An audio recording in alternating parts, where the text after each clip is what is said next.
Hello, welcome to Gardener's World. This is a job that I absolutely love because these are dahlia tubers that have been stored over the winter in a cool, dark place, which happens actually to be the tool shed. And we store our dahlias in old newspaper, which we found works really well. But you could use sand or old potting compost, anything that will provide a form of insulation plus retain some moisture. So you open them out, and there you are. Look at that. That's pretty good. A mass of really firm tubers. This is a variety called tambura, and the flowers are fantastic. They're an explosion of crimson, perfect for the dual garden. And although at the moment this does look a bit brown and a bit dried, as though there's nothing in it for the gardener, I can tell you this is summer waiting to happen. On today's programme, we join Adam as he reveals the dramatic changes that he's made to his garden over winter. Well, I got a little bit carried away. So what was going to be a small project turned into being a massive project. Francis visits ecologist Dave Goulson's garden to discover how he's made it a haven for wildlife. Gardens can be fantastic places for insects. There's potential to have literally thousands of species of insect living in your back garden. And I will be preparing the mound for a new ambitious project that I want to get stuck into.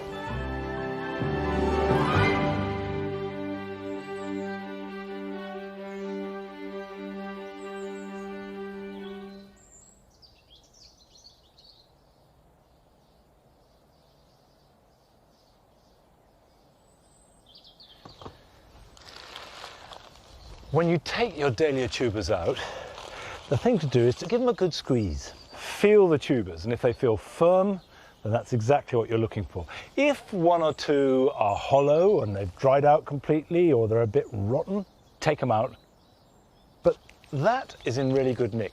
So I'm going to pot that up as it is, ready for planting out after the last frost. So I get some potting compost, and if you can, add a little bit of garden compost to it so they get a bit of oomph, a bit of goodness to start them off. And then sit that on there like that. And you can see I haven't put too much in the pot because I want them to be buried and cover them over. So we've just got the stems sticking out. So I will now water that. Remember to put the label in, like that, and put it somewhere frost-free and light. So that's going in the greenhouse. But you can also grow dahlias from seed.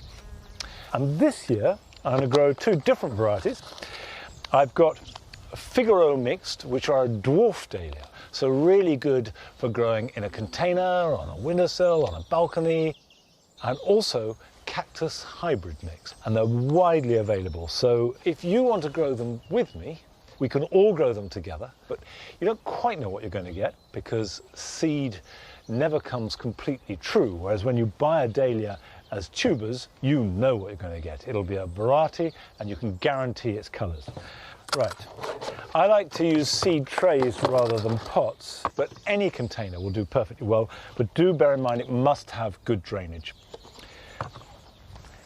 I'm using our seed mix, but any peat-free compost will do perfectly well. Make sure it's level.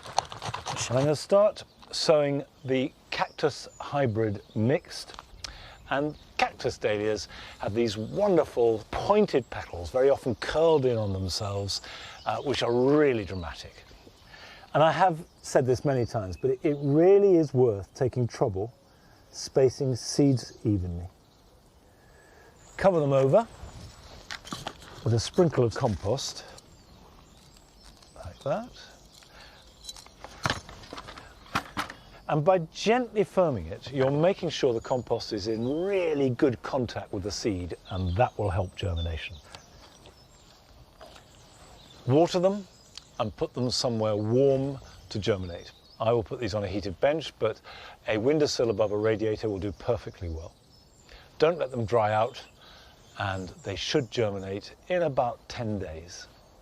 Now, the reason I love growing dahlias is because they add an exotic splash of colour to the late summer and autumn garden. But if you don't have a garden, you can still have exotic plants, as we found when we paid a visit to East Finchley.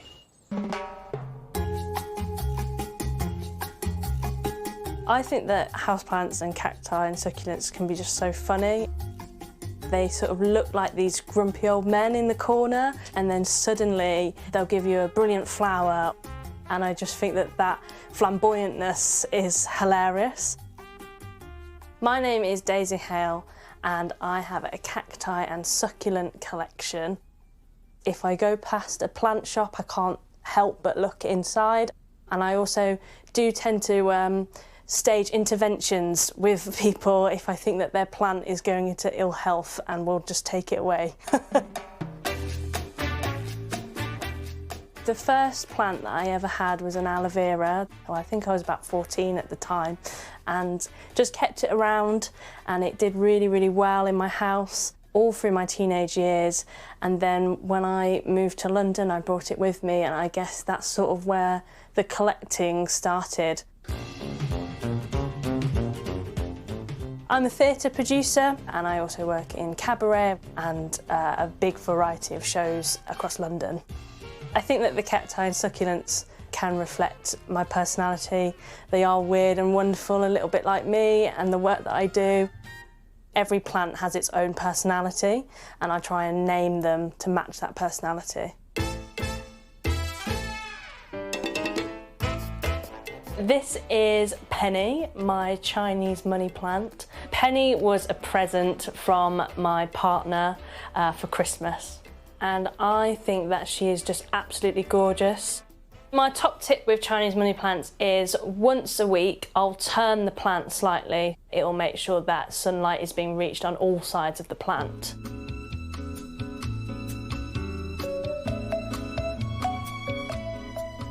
I love dinosaurs. When I was younger, I was obsessed with dinosaurs. Thought I was going to be a paleontologist. And this is actually my favourite dinosaur as well, so it's even better. This is my favourite houseplant, Pearl, my string of pearls. They just sort of look really like elegant and sophisticated and beautiful, and I just love the way that in my bedroom window it catches the light. They look really, really gorgeous. And I like how they sort of go from tiny, tiny little pearls all the way up to the much larger ones. And I'm really hoping that I can get it to flower. So this is Bunny, bunny-eared cactus, which is part of the prickly pear family. And I've actually got some new growth on Bunny, which is really exciting. And I think they look like fuzzy little caterpillars on top, which is quite fun. I've got quite a large range of cacti and succulents here. Some of the more common ones would probably be this one here. Its common name is Eatie's Fingers, and you can see why. You should always dust your plants to make sure that no sort of bacteria builds on the surface of the plant, which might damage it. The little heart-shaped plant is a Hoya kerry, which is a Japanese plant. My probably most unusual plant that I have is this Miramur halubi, which is native to Africa. It looks like sort of a creepy little potato type thing, but actually it's part of the morning glory family, and when it flowers you get these really beautiful pinky purple flowers just once a year, and I just find that the contradiction of this really creepy looking potato and these really beautiful flowers hilarious. I find looking after the plants very calming, and there's a certain safety almost to looking after houseplants because they are so widely cultivated across the world that if I do something wrong, I can try again. Succulents and cacti can live for a long time without water, but I don't let them get too dry. Something that I really like to do is mist them either once or twice a week. When I actually want to water them, a really fun thing to do is to gather them all up, plonk them in the bath and give them a proper good shower.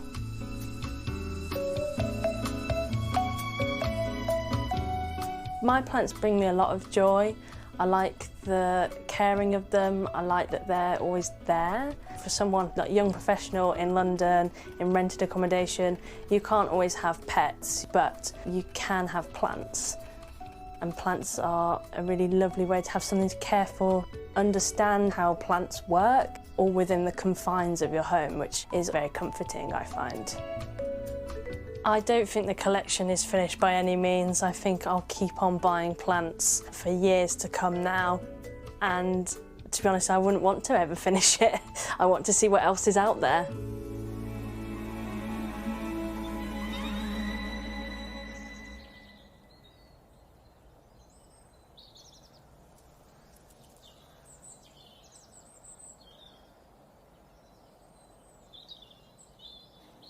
I like the way that for Daisy, her plants are clearly characters that she shares her household with.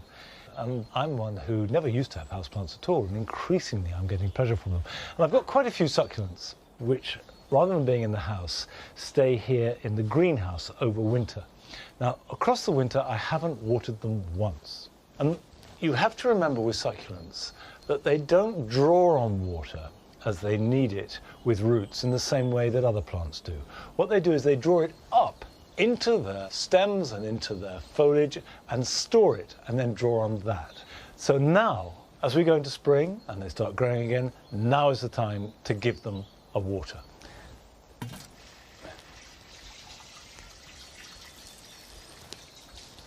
And having given them a drink, I now don't need to water them again for another month. Now, I know that a lot of people feel that if they rent a property, that at very least it constrains their gardening. They feel they can't plant, they don't know when they'll be moving. But we've had a film from one of our viewers in Coventry who shows that if you do rent, you can garden, and you can garden well. My name's Helen, and I've rented for a long time, so I do most of my gardening in pots.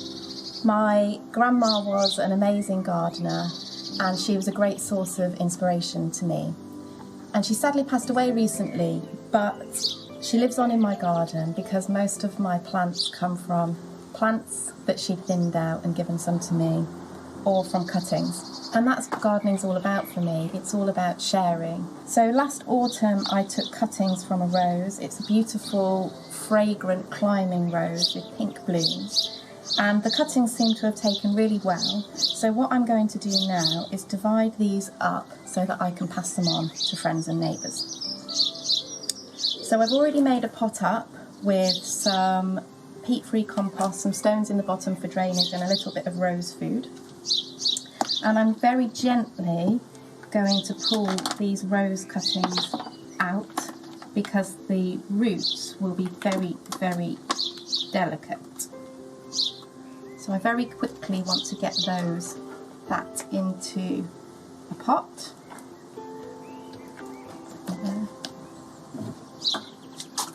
And give it a drink. And that's now ready to pass on. I'm not sure about Monty, but I think my grandma would be quite happy with that.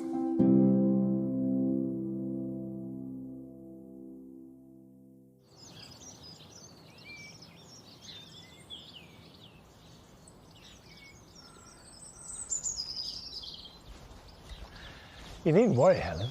I'm impressed. Looks really good, and it's great that you're taking roses from cuttings because they actually take quite easily. Now, talking of making new plants, now is the perfect time of year to divide and spread snowdrops, and this is called moving them in the green, and basically it means while they're still growing. It's immediately after flowering. And you can do it with bluebells, you can do it with winter aconites, and it's a really good way of getting a nice sea of white snowdrops. So all you have to do, and if you've got knees like mine, a kneeler does help, is take a clump of snowdrops from where you're prepared to move them, and they lift quite easily. So I can either transfer the whole clump, or you can divide them up, which is really easy. All you do is get your thumbs in there, and just ease them apart. There you go. One decent sized clump there, another one, and we've doubled our number of snowdrops at a stroke. Now, if you've got very sandy soil, it's a good idea to have a bucket of garden compost with you and just put a handful in beneath the roots. And that's as much as anything else to act as a sponge to hold moisture. Snowdrops don't like drying out. Pop that in the hole, pull the soil around it, and there you are. And snowdrops, a little bit of shade and plenty of moisture will be very happy. You can see here what looks like a giant snowdrop. In fact, it's rather a small snowflake, leucojum.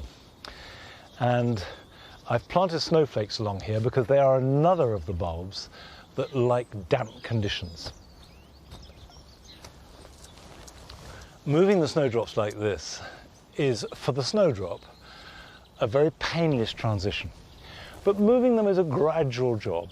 However, in Adam's garden, he has been doing some rather more dramatic changes over the winter.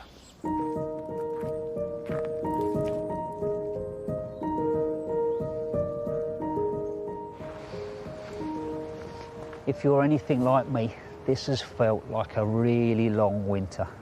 But the sun has come out. Admittedly, it's a little bit windy today and we've already had some rain, but we'll enjoy the sun while it's here. And the garden is starting to come alive. But actually, in reality, I wish you were here a couple of weeks ago. The winter aconites in the woodland have been fantastic. They were followed by the snowdrops.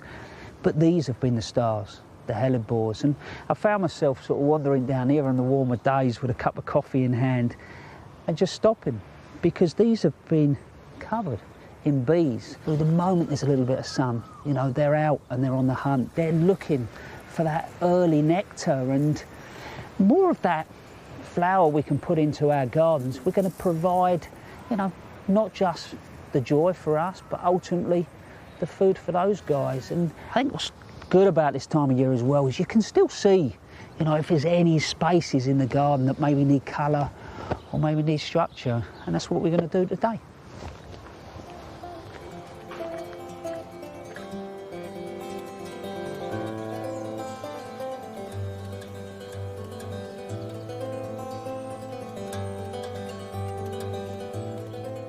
There's one place in particular that needs attention.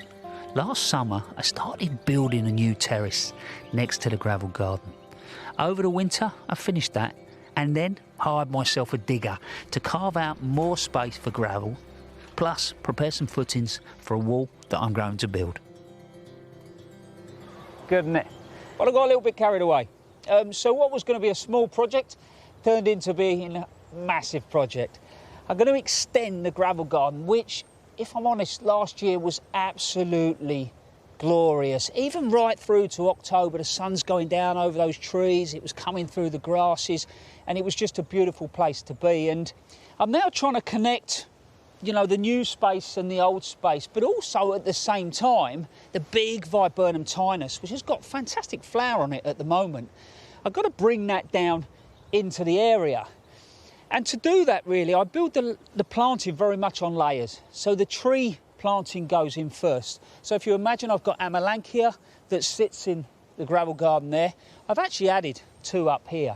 What I want to do is add winter colour. So I'm getting that in early doors. So up here, I've got a Cornus mass. They're a fantastic, hard-working, small garden tree. You know, got that beautiful flower, but they can be manipulated. You can get them as multi-stemmed, you can get them as single-stemmed, you can clip the tops of them, you can do what you want, really. And then you've got beautiful foliage and a berry. And as they mature, the bark just gets better. But that'll get up and fill that sort of void just up above my sort of head here, and then that will start to connect to the viburnum. I know you've got to use your imagination at the moment. Now I'm going to put a shrub layer all the way through. The first one here is Euonymus alatus, and this is called Blade Runner. And you look at the stems really closely, you can see there's an arrow type feel to it. As it matures, it grows in layers, lovely limey foliage and then the flower to follow. But I want it as a statement as you come through that pathway, just structurally. So all that colour you're adding for the winter doesn't have to be through flower. When it comes to prepping this soil, what we've done so far is added through lots of organic matter. So I've used manure, but I've put some gravel through as well. I think that's quite key when you're putting shrubs in. You put plenty of room around the plant. You're not trying to wedge it into a really tight hole. It will disappear into the background through the summer a little bit, but come next winter, it will really start to come into its own. So now we go over. You've got to see this, honestly. This is Muhlenbeckia astonii. If that all sounds like a mouthful, try Wiggy Wig Bush. Yeah, it's lovely, isn't it? Wiggy Wig Bush, I love that. Just makes you smile. Every time you walk in the garden, you just think Wiggy Wig Bush. It looks incredible. This thing eventually will get to probably about 2 metres by about 2 metres, but I can retain it if I need to. It'll take sun or semi-shade, but for me, it's a showstopper. You know, and I think if you can put 2 or 3 key plants through your space at points where you know you want to pause people, they really can just catch the eye.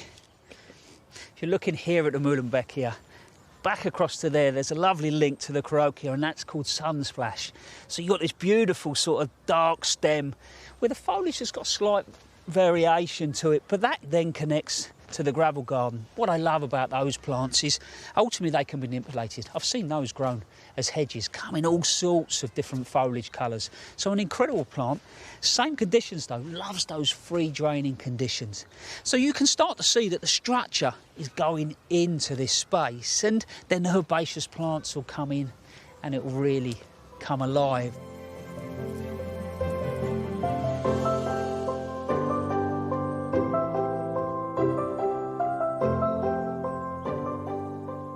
I know we're sat here in March and it all looks a little bit brown, but doesn't it give you hope as to what is to come?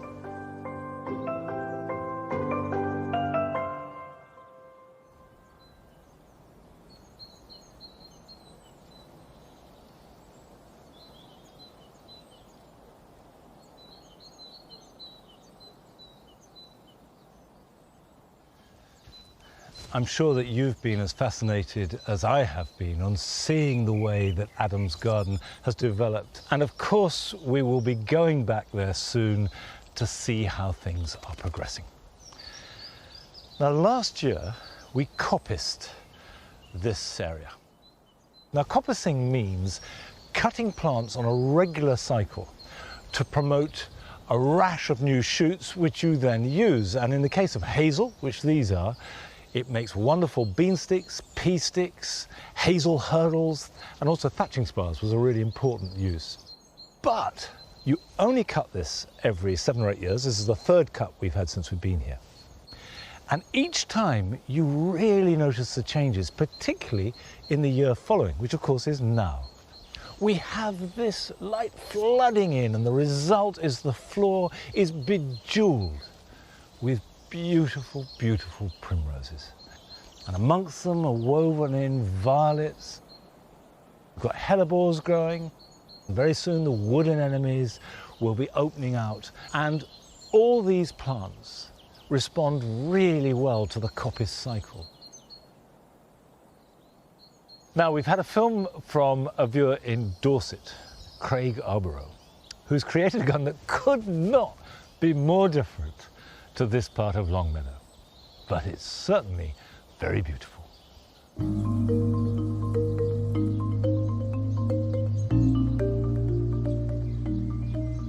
Hi, I'm Craig, and this is my tiny tropical style garden on the Dorset coast. It's a mid-terrace, relatively new build, and I can walk from one end of the garden in under 10 seconds and almost touch either side if I let down and stretched out. We've managed to squeeze in a deck, a stream, a patio, and several beds. This tiny garden gets sun for most of the day, which is great. It really helps me grow some of these tropical plants. But the plants that float my boat are the shade-loving plants. ferns, begonias and patiens. And for something a bit different, I like to take cuttings from my houseplants to grow on and use as summer bedding outside. This trailing houseplant is Tradescantia. For a shady spot in the summer months, it makes a fantastic foliage plant. And it's got to be one of the easiest plants to take cuttings from. Cut off a piece about 10 centimetres long and make sure you cut below a node, and then strip off the lower leaves. And I like to recycle these small glass jars that the supermarkets sell spices in because they're tall and narrow, so they hold your cutting material upright. At times like this, I'm really grateful that I've got some space to grow plants, even if it's tiny. And I think it's important just to take the time to enjoy it at the moment, and that's what I'm going to do now.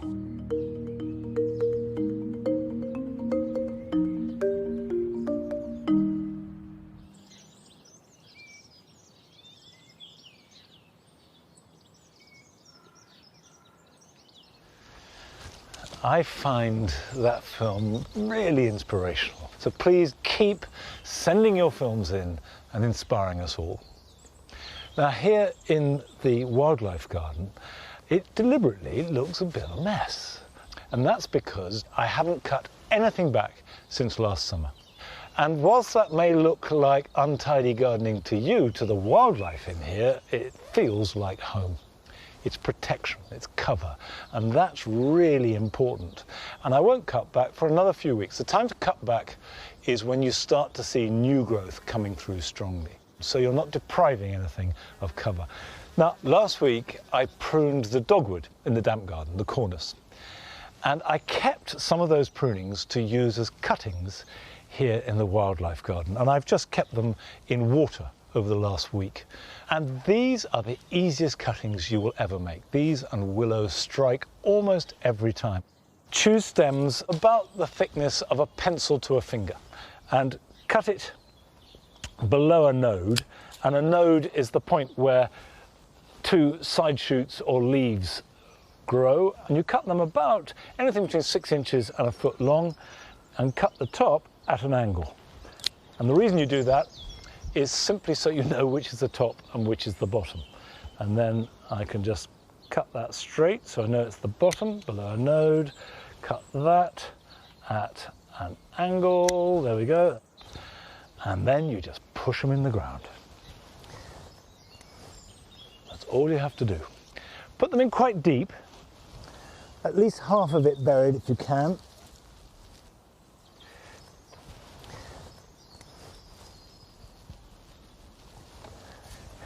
And that will create a thicket of growth, which will be fabulous cover for creatures around the edge of a pond. Now, still to come on today's programme. We meet a gardener who's created a floating floral oasis on her London houseboat. I really like to explore plants that have uses because, of course, it's lovely for them to be beautiful, but when you're limited for space like I am, it's lovely to get a yield from everything. And I sow my tomatoes. But first, we've got a chance to see again the visit that Francis made last summer to a garden in West Sussex that is rich in wildlife.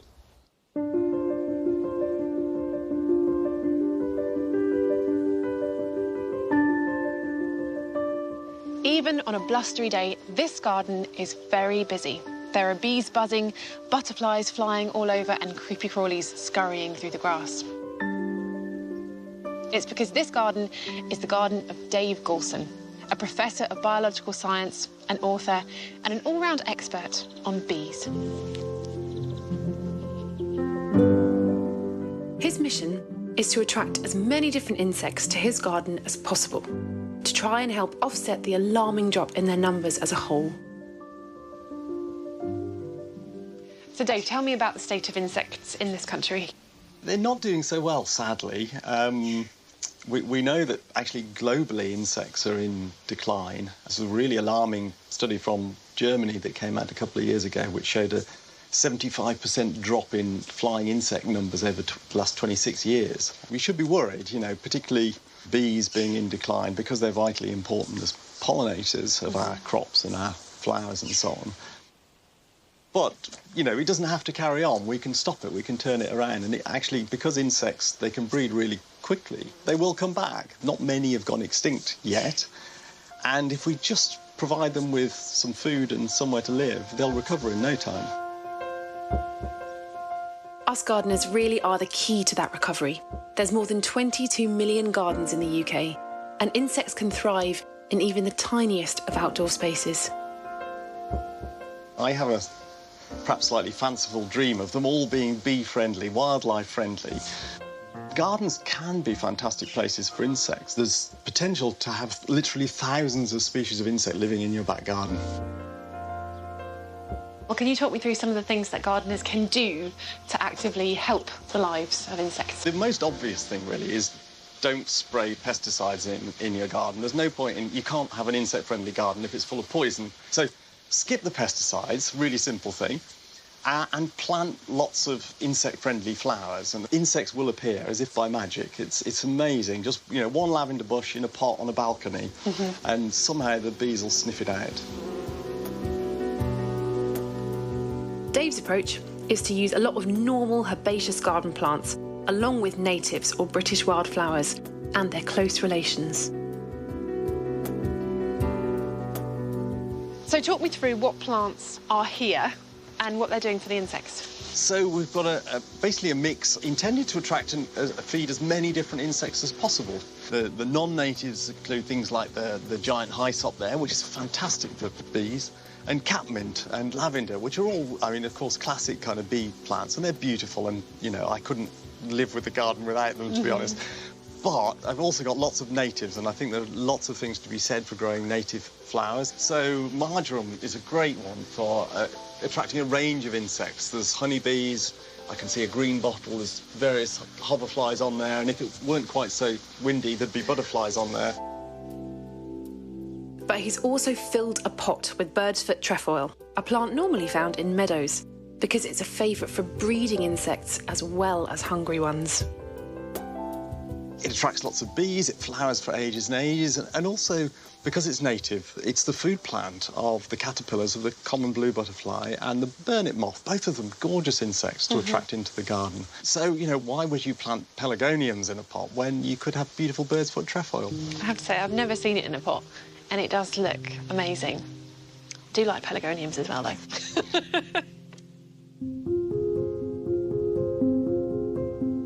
The key is having a combination.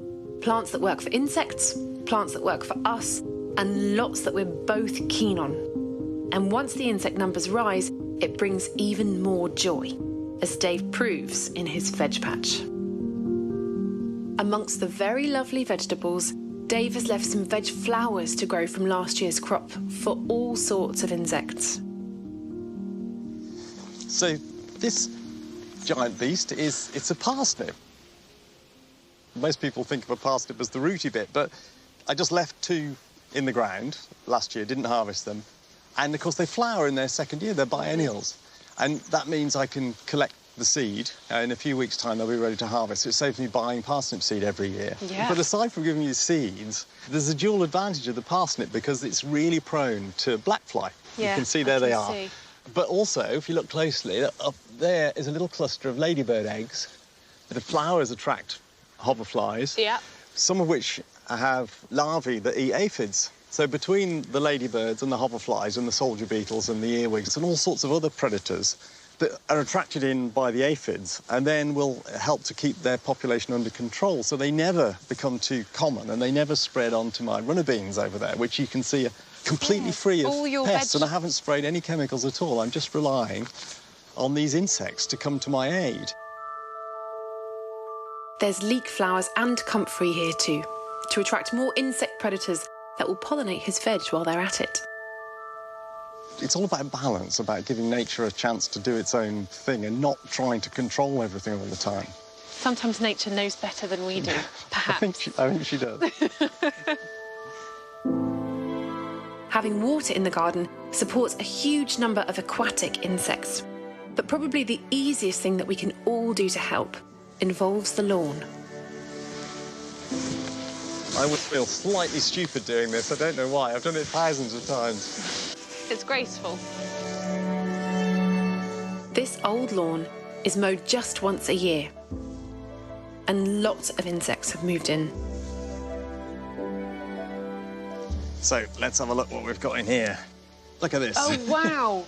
It's just kind of alive with little moths. So this is a green shield bug, a fully grown one. These are rather handsome. Here we have a swollen-thighed flower beetle. It's fairly obvious why it's called a swollen-thighed flower beetle, because it has these... Thunder thighs. Yeah, it's like the Chris Hoy of the beetle world.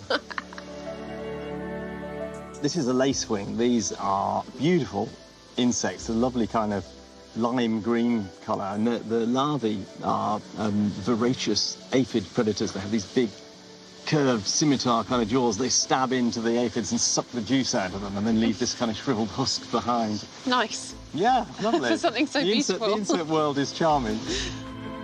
All these insects are here because of the longer grass.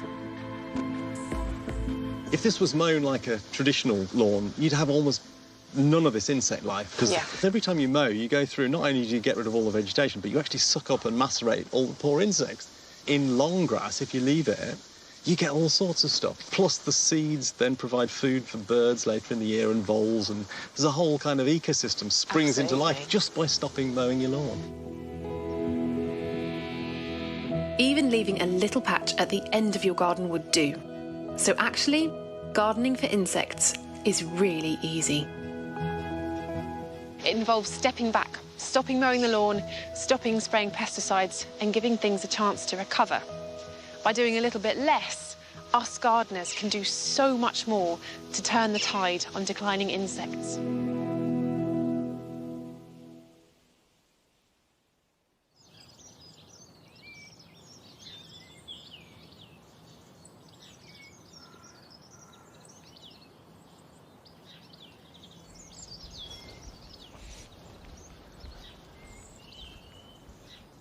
I think the really interesting takeaway from that is that it's not what you do to help wildlife that matters so much as what you don't do. Just do less. Now, this greenhouse is fantastic for me as a gardener and also for the kitchen, because above all, this is going to produce food for us to eat. And I've got a whole series of salad crops that I sowed, some before Christmas, which are now ready to be planted out to give lovely salads through spring in the Hungry Gap, but also to use the space. Now, I've got here cultivated rocket, which is not the same as the wild rocket that you tend to find in supermarkets and restaurants. It's got very unserrated leaves, is buttery and soft, very peppery and absolutely delicious. I've got spinach, which we can eat as a salad crop. I've got mitsuba, which is a Japanese green, and I've also got endive.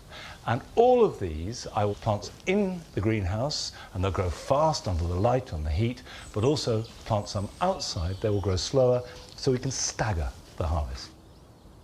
And this is where growing in plugs is really good, because you have one seed per plug, and when you take it out, you can see that you've got a good root system that holds the soil together.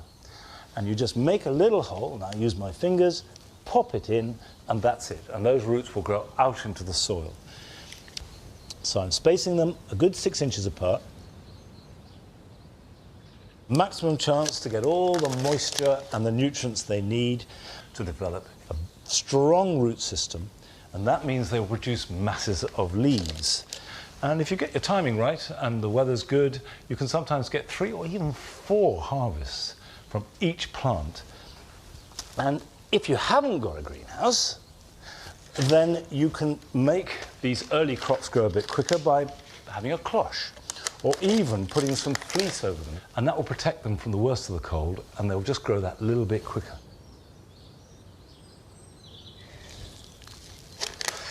What are you doing in there? Whoops, I just planted your tail. I have to. How about that? That's quite a funny place to be. I shall plant all of them till we've filled the whole bed, and then what's left over will be planted outside. Now, obviously, if you haven't sown seed already, you'll have to buy plants, but you can do that. Go to a garden centre or nurseries, they sell young plants, then plant those out. And I would just stress again, don't be tempted to plant them too close. Now, while I'm doing this, we've got a chance to have another look at a very special garden. It didn't have a greenhouse, but it had an awful lot else, which was quite surprising given that it's on a boat.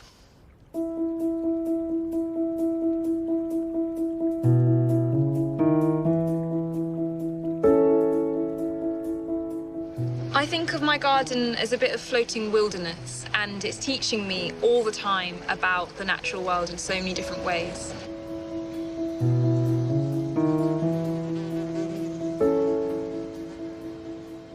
My name's kertje, and I live here on our boat with my boyfriend and our three-legged cat in central London on the Grand Union Canal, and we've lived here for about 4 years now.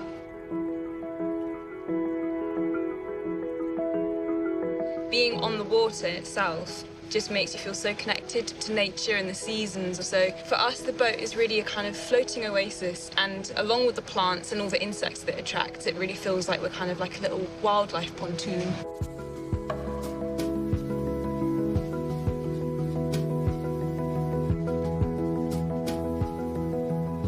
This is where I grow a lot of plants. I grow plants inside the boat, on the roof, and on the deck where I am now. On the deck, I predominantly grow herbs and flowers, just because it's lovely to be able to access them quickly from the kitchen, which is just through here.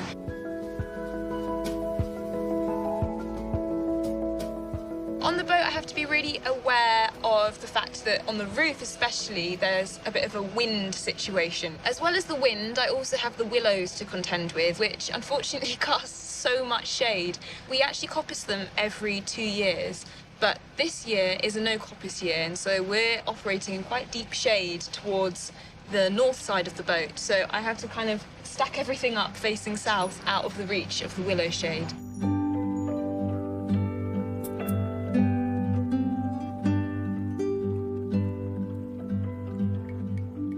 When I first came to London, I started a career as a model, and I was incredibly busy doing a lot of travelling, and in the end I got quite exhausted and burnt out, both mentally and physically, and that's really what kind of led me into seeking a more grounded lifestyle.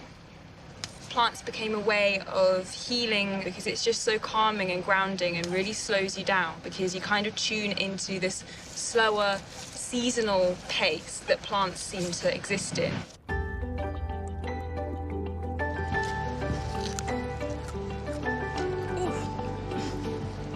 The boat is covered in plants, and it sometimes becomes a bit of a battle between human space and plant space. At the moment, unfortunately, I think the humans are only just winning. I really like to explore plants that have uses, because, of course, it's lovely for them to be beautiful, but when you're limited for space like I am, it's lovely to really kind of get a yield from everything. I grow ginger. Now, these are some ginger plants that I propagated this year. I purchase organic ginger root from the supermarket and soak it in water till it hydrates. They usually then sprout these little green bits that they're, telling me they're ready to go. And I put them in some nice moist, rich compost, and it can take a while. I mean, this guy has been really slow to the party.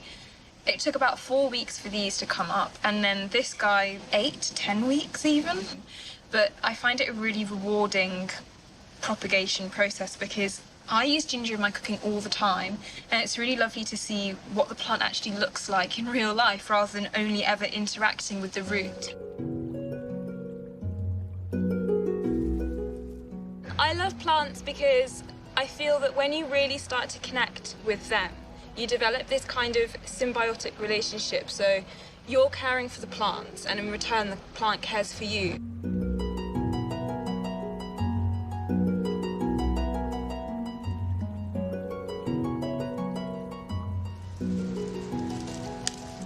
The plants on our boat I don't grow necessarily to sustain us. Growing to meet self-sufficiency I don't think would necessarily be possible on a boat. but I do like to explore a connection to try and understand where food comes from and just experiencing plants through their different life stages. And that just brings you one step closer to understanding the plants and understanding where our food comes from. And for me, that's just like a really magic experience.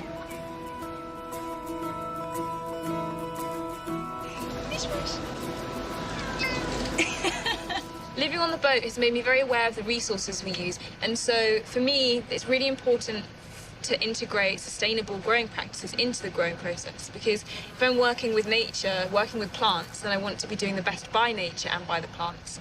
I absolutely love tomatoes, and I have this dream of being able to grow enough tomatoes to be able to jar them up for winter months. So on the roof I'm growing 3 varieties. I'm growing Mini Belle, Gardener's Delight, and a beefsteak tomato called Marmande. With my tomatoes, I grow a lot of companion plants to support their growth and to repel pests and disease, as well as to attract pollinators. So the plants I grow are borage, nasturtiums and basil. And some of them even enhance the flavour of the tomatoes. They're all also edible as well as being beautiful, so they're doubly useful in a small space. There's a little bumblebee in the flower.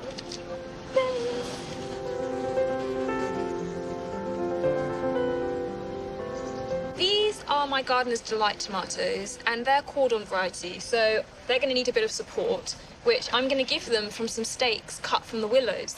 And I love that these stakes come from literally just here. They're not imported, they're just such local material, and it's obviously free. So that's a fantastic use from the willow trees. And then I'm just going to pop my tomato up against the arch, like so.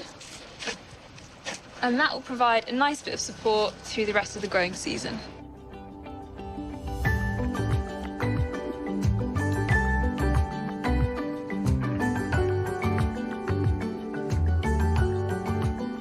The last few years I've spent on this boat have really been the beginning of my journey with plants, which is funny because I haven't had land to work. It's brought to me the understanding that plants can survive in so many situations, including on a boat, and it's always possible to grow a garden no matter where you are. And this garden is a dream. I'm really lucky to have it.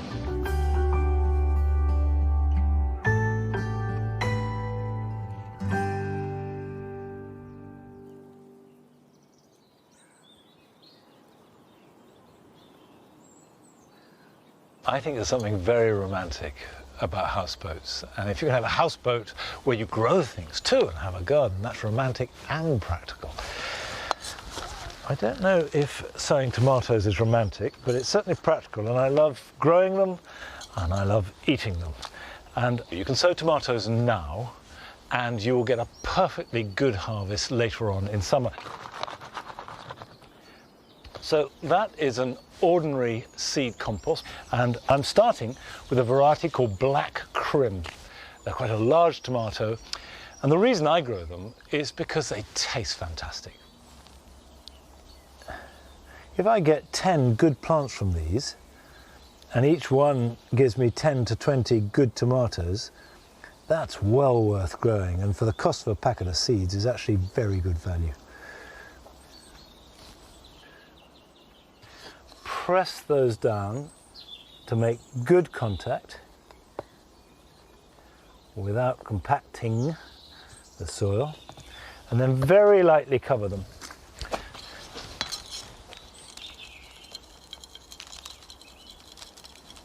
That'll do. Label it, water it, and then put it somewhere warm. A windowsill is fine as long as there's a radiator underneath it. And as soon as you see the seedlings appear, if you are on a windowsill, remember to turn them, because they need all the light they can get. But they should appear in about 10 days' time, and then be ready to prick out in about 3 to 4 weeks' time, and then grow them on. I've got another variety here that I'm going to sow called Sun Gold. They're small, they're a cherry tomato, and they are easy to grow. And I will grow these both indoors and outdoors in my veg plot. But you don't need a veg plot or an allotment to grow any vegetables. You can grow them in your borders, as we found out from the film that's been sent to us from one of our viewers in Cheshire.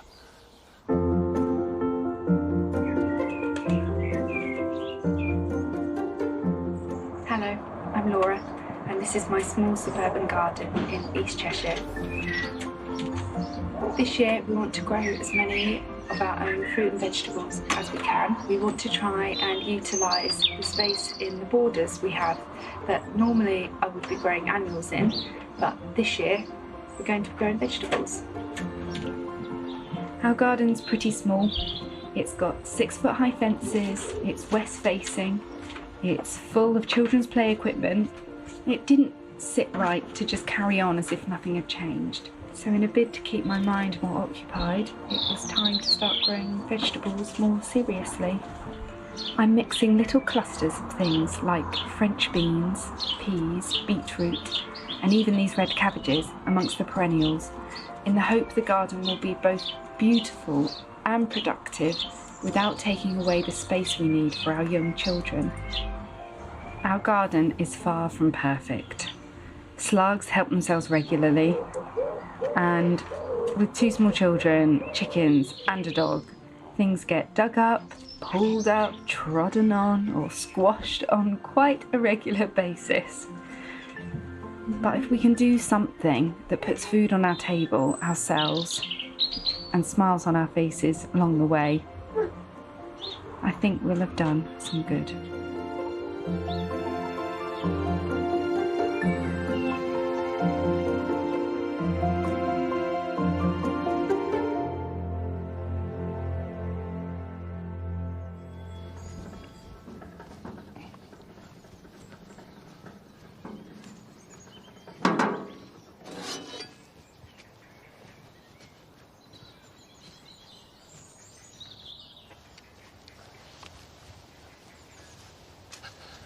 I love what Laura's doing, and of course it's in a long and very honourable tradition of cottage gardening, where everything from decorative plants, edible plants, medicinal plants are all grown cheek by jowl in a glorious jumble. And it doesn't matter where you grow your veg, whether it's next to a delphinium or a beetroot, they're going to taste just as good. Now you'll notice there's a lot of bare space here on the mound, and that's because over the last month or so I have been digging up all the plants. And this is all part of creating the space for a new project that we're doing up here. I'm going to tell you all about later. But I've got one more plant that I really do need to move, and that's this wisteria. Now I would say that moving a wisteria for the sake of it is a bad idea. However, this has got to go, so I thought I'd try and keep it, grow it on in a pot for a year, and if it survives, I'll find a home for it. But the first thing to do if you're moving any climber, it doesn't matter if it's a wisteria, a rose, a honeysuckle, a clematis, is cut it back. And that's because when you dig it up, however careful you are, you're going to lose a lot of the roots. And also inflict a terrible trauma onto the plant. It really is a dramatic shock to the system. So the less top growth those roots have to support, the greater the chance of survival. Now, wisteria do have quite extensive roots, but I don't know how big they'll be. So I'm going to start on the assumption that they're really right out here and dig round it. The more I can get out, the better. The feeding roots of any plant, whether it's a climber, a tree, a shrub, are relatively shallow. They go sideways rather than down. The roots that go down deep are mainly to secure the plant.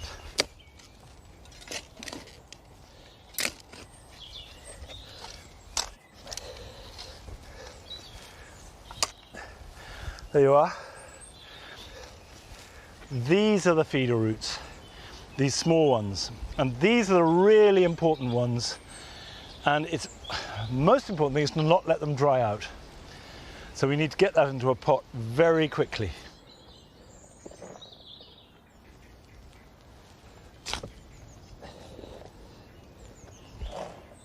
It is important that as well as potting it up, that I give it the best of conditions. Not too wet, not too dry, not too hot, not too cold. And in about a year's time, if it starts putting on plenty of healthy growth, then I'll plant it out. Now, that's not a job that you do too often, but here are some other ones that you definitely can be getting on with this weekend.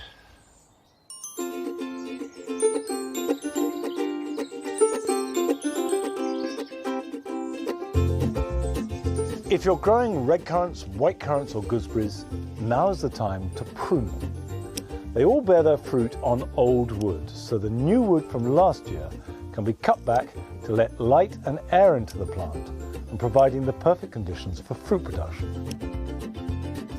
Start by removing all inward growing shoots and then reduce the remaining growth by about a third, leaving a nice open goblet shape with the old growth forming a permanent structure.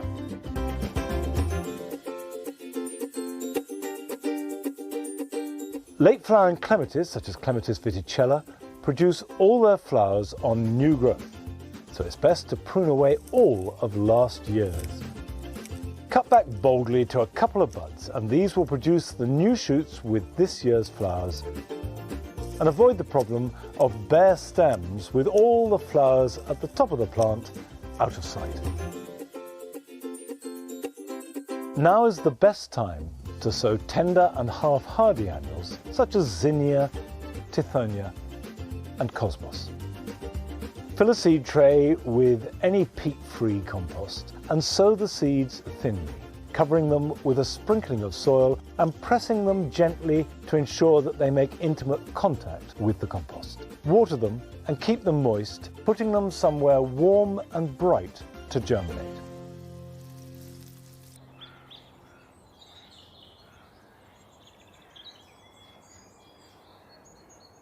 Now, the reason why I've taken the wisteria out and almost all the other plants is because we are making a big change here on the mound. We're going to build a summer house, and you can see we've got canes up to show where the corners are. That's the front corner. We've got another one there, and then these are the back two corners here and here. And the reason why we're doing that is not because we didn't like the planting, I did, but this is one of those parts of the garden where the parts have never really amounted to a satisfactory sum. So we're going to build a summer house where we can come in the evening. It'll be using very simple materials, recycled wherever possible. It'll be cheap, it'll be cheerful, and it'll be fun. Now, I will share the stages with you as we go through it, but it'll be weeks and probably months because we're in no particular hurry. And that is it for today. Don't forget that on Sunday morning the clocks go forward, so we've got another lovely hour of light in the evening. For me, that's one of the best days of the year. Oh, there's Patty barking. Okay, join me here at Longmeadow next Friday, but until then, bye-bye.